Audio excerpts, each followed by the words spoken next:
Basic या impure semiconductor pure semiconductor को doping करके बनाया जाता है। डोपिंग बेसिकली एक डेलिब्रेट प्रोसेस है जिसमें इम्प्योरिटी एटम को ऐड करते हैं electrical conductivity of pure semiconductor को इंक्रीज करने के लिए।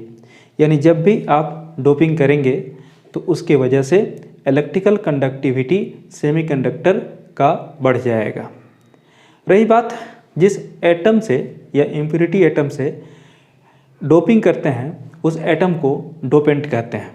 और डोपेंट के कुछ प्रॉपर्टी होते हैं, जैसे डोपेंट का साइज लगभग सेमीकंडक्टर एलिमेंट के साइज के बराबर होना चाहिए, सच दैट अगर उससे रिप्लेस करना पड़ा तो रिप्लेसमेंट की वजह से लैटिस स्ट्रक्चर में कोई चेंज नहीं आए। साथ ही साथ डोपिंग का अमाउंट काफ़ी कम होना चाहिए। डोपिंग का अमाउंट 1 ppm 1 पार्ट पर मिलियन होता है या होना चाहिए। नेक्स्ट जो ज़्यादा इम्पॉर्टेंट चीज़ है कि अगर हम डोपिंग करेंगे तो डोपिंग की वजह से जो एनर्जी गैप होता है, एनर्जी गैप अगर जर्मेनियम के केस में बात करें तो 0.72 इलेक्ट्रॉन वोल्ट और सिलिकॉन के केस में बात करें तो 1.1 इलेक्ट्रॉन वोल्ट, वह थोड़ा सा कम हो जाता है। यानी आप डोपिंग किसी भी तरीके से करें एनर्जी गैप कम होगा, और एनर्जी गैप अगर कम हुआ तो ऑब्वियस है कि वैलेंस बैंड से कंडक्शन बैंड तक इलेक्ट्रॉन को जाने में सहूलियत होगी, आसानी होगी और इलेक्ट्रिकल कंडक्टिविटी इसके वजह से बढ़ जाएगा। अब रही बात जो हम एक्सट्रिंसिक सेमीकंडक्टर बना रहे हैं उसमें दो तरह की बात आएगी। एक, अगर हम डोपिंग ग्रुप 13 एलिमेंट से करें तो ग्रुप 13 एलिमेंट से जब डोपिंग करेंगे तो उसके वजह से क्या होगा कि ग्रुप 13 वाले का जो वैलेंसी होता है वो 3 होता है। एग्जाम्पल में आप देख सकते हैं एल्युमिनियम, बोरोन, ठीक है, इंडियम एट्सेट्रा। तो उसमें होगा क्या कि एक इलेक्ट्रॉन बेसिकली कम पड़ेगा बॉन्ड फॉर्मेशन को कंप्लीट करने के लिए। जैसे यहाँ सिलिकॉन था, इस सिलिकॉन को हटा करके अगर हम कोई और ग्रुप 13 का एलिमेंट ले लें, गैलियम या इंडियम कुछ भी ले लीजिए, तो उसकी वजह से एक इलेक्ट्रॉन जो कम पड़ा यहाँ पर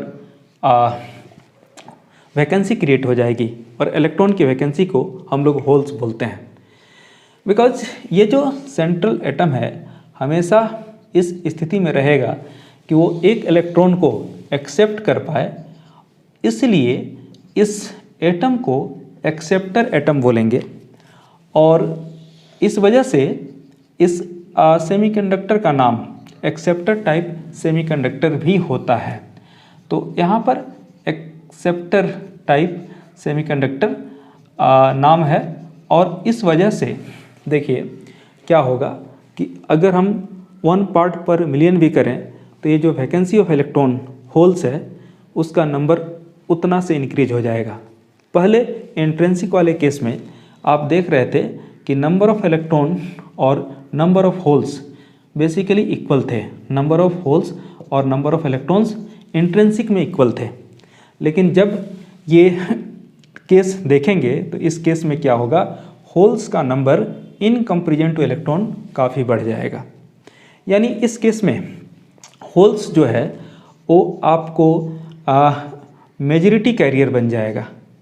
इस केस में होल्स मेजॉरिटी कैरियर्स बन जाएगा, तो ऑब्वियस है कि जो इलेक्ट्रॉन्स हैं वो माइनॉरिटी कैरियर का स्थान ले लेंगे। क्योंकि होल्स का चार्ज हमने पॉजिटिव एज्यूम किया है, इसीलिए इसको पॉजिटिव टाइप है ना, या पी टाइप, शॉर्ट में पी बोलते हैं, पी टाइप सेमीकंडक्टर कहते हैं।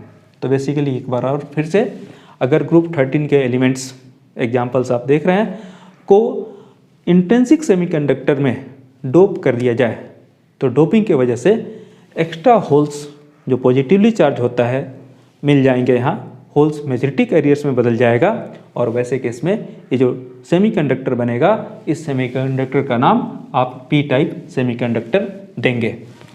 नेक्स्ट अगर हम बात करें, नेक्स्ट बात अगले वाले में अब ग्रुप 13 का एलिमेंट ना लेकर के हम ग्रुप 15 का एलिमेंट ले लें। एग्जाम्पल्स आपको दिख रहे होंगे, nitrogen, phosphorus, arsenic, bismuth, antimony etcetera. इसमें से कोई भी एक, मान लीजिए कि यहाँ पर आपने फास्फोरस ले लिया, तो फास्फोरस में बेसिकली 5 वैलेंस इलेक्ट्रॉन्स होते हैं।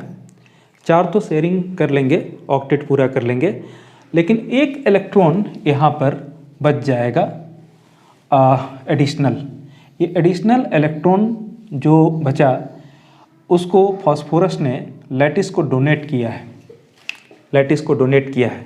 और चूँकि लैटिस को इसने डोनेट किया है इसलिए इसका नाम डोनर एटम हो जाएगा। ये फास्फोरस जो डोपेंट है वो बेसिकली डोनर एटम बन जाएगा। अब ऐसे किस स्थिति में, फिर से स्थिति ऐसी आएगी कि जो इलेक्ट्रॉन्स का नंबर था वो कंपैरिजन टू होल्स इंक्रीज कर जाएगा और तब यहाँ पर इलेक्ट्रॉन्स बेसिकली बन जाएंगे मेजॉरिटी कैरियर्स। तो ऑब्वियस है कि होल्स माइनॉरिटी कैरियर होंगे। तो होता ये है, आप अब इलेक्ट्रॉन्स की मेजॉरिटी देख रहे हैं, इलेक्ट्रॉन्स का चार्ज नेगेटिव हम लोग लेते हैं, तो ये जो सेमीकंडक्टर बनेगा इसको आप एन टाइप सेमीकंडक्टर या नेगेटिव टाइप सेमीकंडक्टर कहेंगे। ओके, शॉर्ट में नेगेटिव को एन टाइप कहेंगे। तो बेसिकली फिर से एक बार इसको रिवाइज करते हैं। अगर आपने पेंटावैलेंट इम्प्योरिटी इंट्रिंसिक सेमीकंडक्टर में ऐड की है तो वैसे केस में जो रिजल्टेंट सेमीकंडक्टर बनेगा, एक्सट्रिंसिक सेमीकंडक्टर बनेगा, वो एन टाइप सेमीकंडक्टर कहलाएगा। और वही अगर आपने ग्रुप 13 एलिमेंट को डोप किया है तो वैसे केस में ये resultant semiconductor P type semiconductor कहलाएगा। ओके, अभी टाइप एन हो या टाइप पी हो फर्क नहीं पड़ता, कोई भी टाइप हो, ओवरऑल फॉर्मेशन के बाद न्यूट्रल ही रहेगा। तो अगर आप इसको सिंबॉलिकली दिखाना चाहें तो सिंबॉलिक रिप्रेजेंटेशन में क्या करना होगा, आप सेंट्रल एटम को एज ए कोर दिखाएंगे, ठीक है, और साथ में उसके होल दिखाएंगे। यहाँ अगर होल दिखा रहे हैं तो होल का चार्ज पॉजिटिव, और मैंने बोला कि फॉर्मेशन के बाद पी टाइप हो या एन टाइप हो चार्ज नहीं होता और न्यूट्रल होता है। तो न्यूट्रलिटी को मेंटेन करने के लिए यहाँ पर एक नेगेटिव साइन, कोर का साइन नेगेटिव देना होगा। थोड़ा सा लोग कंफ्यूज कह सकते हैं, थोड़ा सा लोग सरप्राइज कह सकते हैं, हो जाएंगे।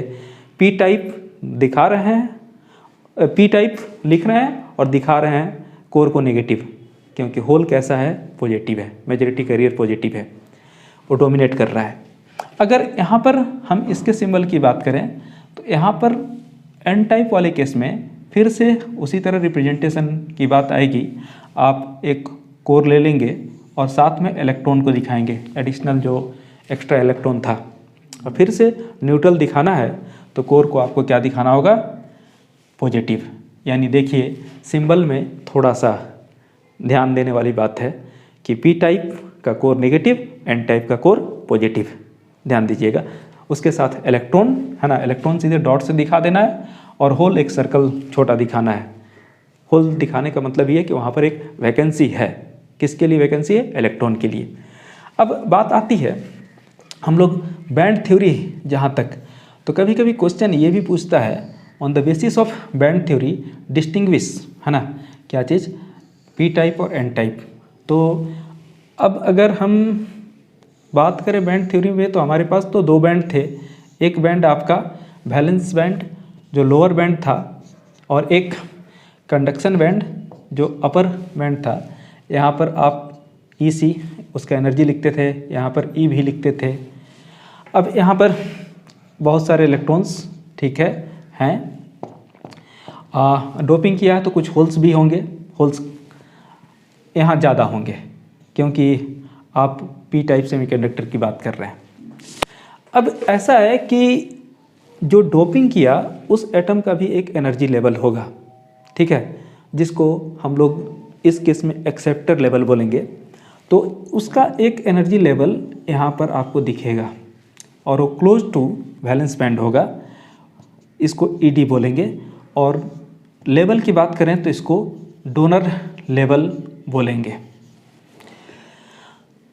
यही चीज़ अगर हमको इस केस में दिखाना हो तो यहाँ पर हमारे पास ठीक है फिर से कंडक्शन बैंड, साथ ही साथ वैलेंस बैंड।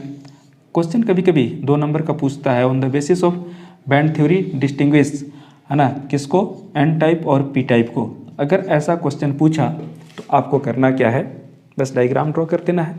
यहाँ भी आपको कंडक्शन बैंड का एनर्जी, वैलेंस बैंड का एनर्जी, और साथ में यहाँ पर एक और लेवल होगा जिसको हम लोग, है ना, सॉरी यहाँ एक्सेप्टर लेवल, डोनर नहीं एक्सेप्टर लेवल था, यहाँ एक्सेप्टर,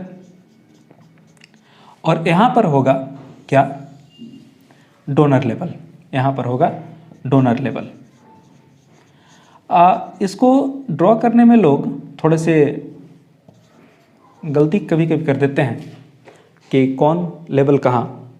तो यहाँ पर डोनर लेवल कंडक्शन बैंड के क्लोज होता है और एक्सेप्टर लेवल वैलेंस बैंड के क्लोज होता है।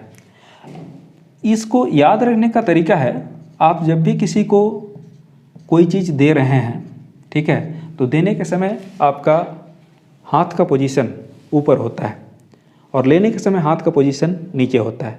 तो डोनर लेवल हमेशा अपर लेवल होगा जो कि कंडक्शन बैंड के क्लोज होगा, और एक्सेप्टर लेवल हमेशा लोअर लेवल होगा जो कि वैलेंस बैंड के क्लोज होगा। अब देखिए इससे सहूलियत क्या होगी, दोनों ही केस में एनर्जी गैप डिक्रीज हो जाएगा। कभी कभी एग्जाम्पल इसका ले लेते हैं, बरसात के दिनों में गली मोहल्ले में पानी भर जाता है। अब पानी भर जाता है तो कुछ लोग तो जंप करके पार हो जाते हैं और कुछ लोग उतना जंप नहीं कर सकते, तो उनके लिए क्या करते हैं, बीच में 2-3 ईंट रख देते हैं, ईंट पे पैर रख करके पार हो जाते हैं। यहाँ पर भी वही होगा, जैसे कुछ इलेक्ट्रॉन की एनर्जी हाई होती तो वो वैलेंस बैंड से कंडक्शन बैंड तक चला जाता और इलेक्ट्रिकल कंडक्शन उस केस में हो जाता, दोनों ही जगह। लेकिन कुछ इलेक्ट्रॉन्स जिनकी एनर्जी थोड़ी लो है वो बीच में एनर्जी गैप में आ जाते हैं, और एनर्जी गैप में कोई इलेक्ट्रॉन रह नहीं सकता, तो वापस उसको फिर से अपने लोअर एनर्जी लेवल पे आना पड़ता। ऐसे केस में इलेक्ट्रिकल कंडक्शन नहीं हो पाता। तो अब अगर आप डोपिंग कर दिए हैं, डोपिंग की वजह से एनर्जी गैप कम हो गया है, तो इलेक्ट्रिकल कंडक्शन काफ़ी सुविधाजनक तरीके से होगा, और इस तरह से आपका जो बेसिक एम था एक्सट्रिंसिक सेमीकंडक्टर बनाने का वो फुलफिल हो जाएगा।